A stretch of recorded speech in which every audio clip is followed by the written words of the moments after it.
Thank you so much, Helena. It's fantastic to be with you all today on UN Day for Older People. And it's fantastic to have such a large audience, even though I can't see any of you. I can see there's over 300 people on the call. So really, really pleased to have this opportunity. And today is also the start of Black History Month, which is, an important coincidence, I suppose. The charity that I head up supports ethnic minority people across Wales. And we know that Wales is an increasingly diverse country with approximately 6% of the population coming from a non-white, non-British background. And clearly that diversity is increasing amongst older people also. So it's very important, and I'm really, really pleased to be here to highlight this particular population. It's not new that Wales is diverse. Wales, immigration and diversity in Wales has been a reality for centuries. We can see the Somali community who have lived here for 4 or 5 generations. We know the history of places like Cardiff Bay, previously called Tiger Bay. We can think of people like Shirley Bassey, who are really iconic people in Wales, who have a mixed ethnic heritage.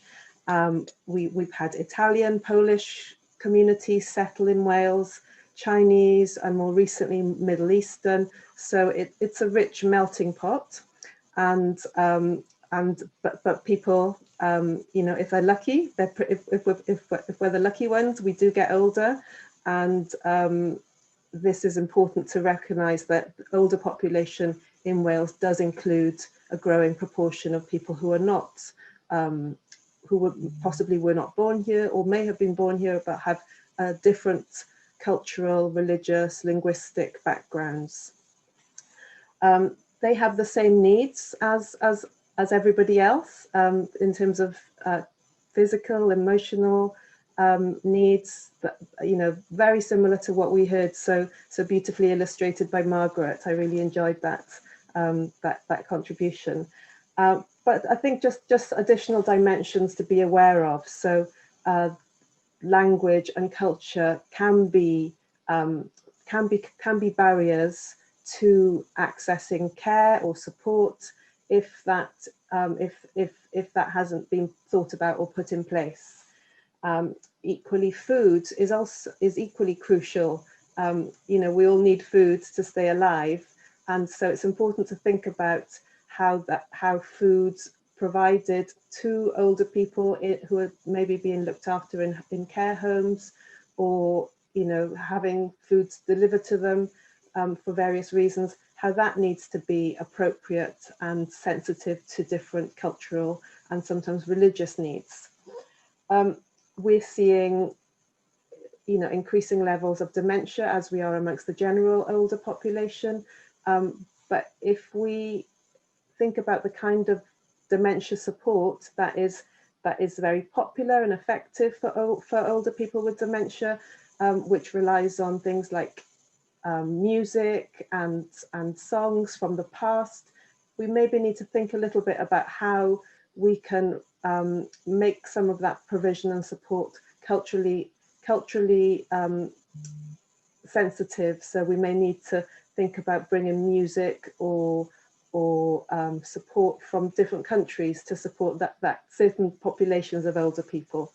And it's quite important as well that we think about how we upskill the care workforce to think about these things and to be culturally sensitive, as well as trying to diversify the current care workforce. Although, having said that, it is already a relatively diverse group, which relies on people giving their skills who come from many different countries, that's a very important for us to remember and recognise that contribution that people from all over the world are making. We've seen in this pandemic, it's become a truism by now, but it has definitely shone a light on pre-existing and long-standing inequalities. We've seen a particular unfortunate detrimental impact on ethnic minority communities. We know that people from Black and minority ethnic communities have approximately twice the risk of dying from coronavirus, very sadly, and there are multiple factors to explain that, but one of the factors relates to housing conditions, to multi-generational homes, to overcrowding. So it's many factors have played a part, but we know that cumulatively they have resulted in an increased risk of the virus on ethnic minority populations in particular. And it was also been mentioned today about digital exclusion. That has definitely played a part for older people from Black and minority ethnic backgrounds. If you, you know, in exactly the same way that Margaret described, but with an additional language barrier as well as the digital barriers. None of these are insurmountable. There have been many innovative responses to these challenges, many community projects organizing for volunteers or befrienders or community networks to visit older people, to explain to them how to download WhatsApp, for example. And you know, the innovation and the community response that we've seen has been incredible, really. So we need to value and celebrate that. And so I'm just really glad to see that communication and inclusion has been highlighted as one of the key themes within the Leave No One Behind report.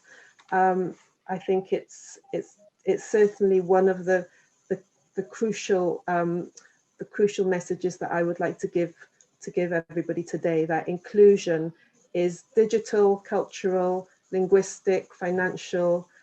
We need to think about, you know, the spectrum and the rainbow of older people living in Wales. And certainly as we go forward, as we progress, that diversity of the older population is only going to increase. So I'll stop there because, you know, I'm sure there's many more wonderful contributions to come. But thank you for the opportunity, Helena, and wonderful to hear everybody so far.